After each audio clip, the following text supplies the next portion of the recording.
Imagine a world where the ocean floor, one of the most mysterious and untouched places on Earth, is transformed into an industrial zone.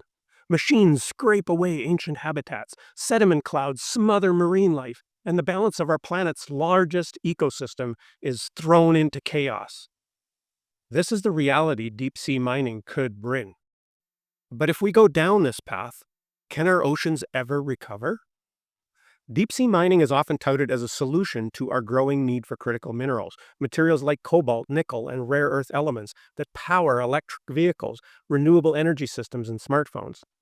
But the environmental cost of mining the ocean floor could be catastrophic. Today, we'll explore the challenges deep sea mining poses to marine ecosystems, and we'll ask the question whether recovery is even possible. First, and most obvious impact of deep sea mining is habitat destruction. Mining vehicles strip away the top layers of the seabed to extract polymetallic nodules or scrape seamounts of cobalt-rich crusts. These areas are home to unique ecosystems, sponges, corals, and countless undiscovered species that have adapted to extreme conditions over millions of years. Here's the problem. These habitats don't regenerate like forests or grasslands. Polymetallic nodules themselves take millions of years to form, and the ecosystems they support may never recover once they're destroyed.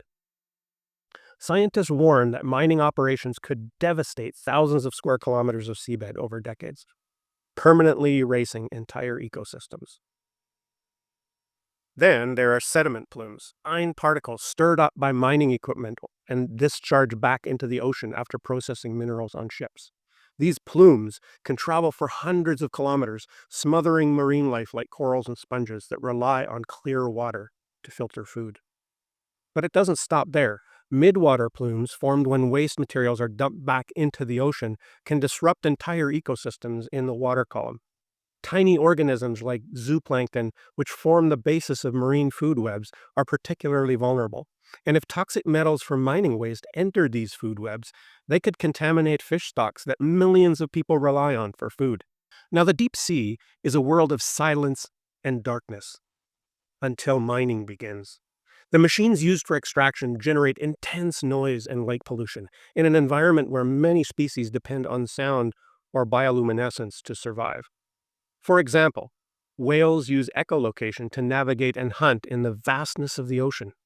Noise pollution from mining could interfere with these abilities, further endangering already vulnerable populations. Meanwhile, artificial lights disrupt species that rely on natural darkness for feeding or reproduction. Also, the ocean floor isn't just a habitat, it's one of our planet's largest carbon sinks. Over millennia, carbon has been stored in deep sea sediments, helping regulate the Earth's climate. But mining disturbs these sediments, releasing stored carbon back into the water column and potentially into the atmosphere. This disruption could weaken the ocean's ability to absorb carbon dioxide from the atmosphere, accelerating climate change at a time when we can least afford it. And perhaps the most troubling aspect of deep sea mining is how little we know about its long-term impacts. Many deep-sea species are slow-growing and long-lived, meaning even small disturbances could take centuries or longer to recover from. Scientists also warn that disrupting deep-sea ecosystems could have a ripple effect through the entire ocean. For example, midwater ecosystems connect shallow waters with deep sea by transporting nutrients and carbon between them. If these systems collapse, it could affect fisheries and food security for millions of people worldwide. So in conclusion, can our oceans recover from deep sea mining? The short answer is probably not fully. While some areas might show signs of recovery over time, many impacts would likely be permanent. Entire species could go extinct before we even discover them. Carbon storage functions might never return to pre-mining levels. And ecosystems disrupted by sediment plumes or pollution may remain altered indefinitely. But here's the good news. We still have a choice. Many scientists, environmental groups, and even some governments are calling for a moratorium on deep-sea mining until we fully understand its risks. And until we've exhausted alternatives like recycling critical metals from old electronics or developing more sustainable land-based mining practices. Our oceans are vast, but fragile. a critical part of Earth's life support system that we cannot afford to gamble with. The question isn't just whether we can mine the deep sea, but whether we should. What do you think? Is it worth risking irreversible damage for short-term gains? Let me know what you think in the comments below. I'd be happy to connect with you on YouTube or LinkedIn.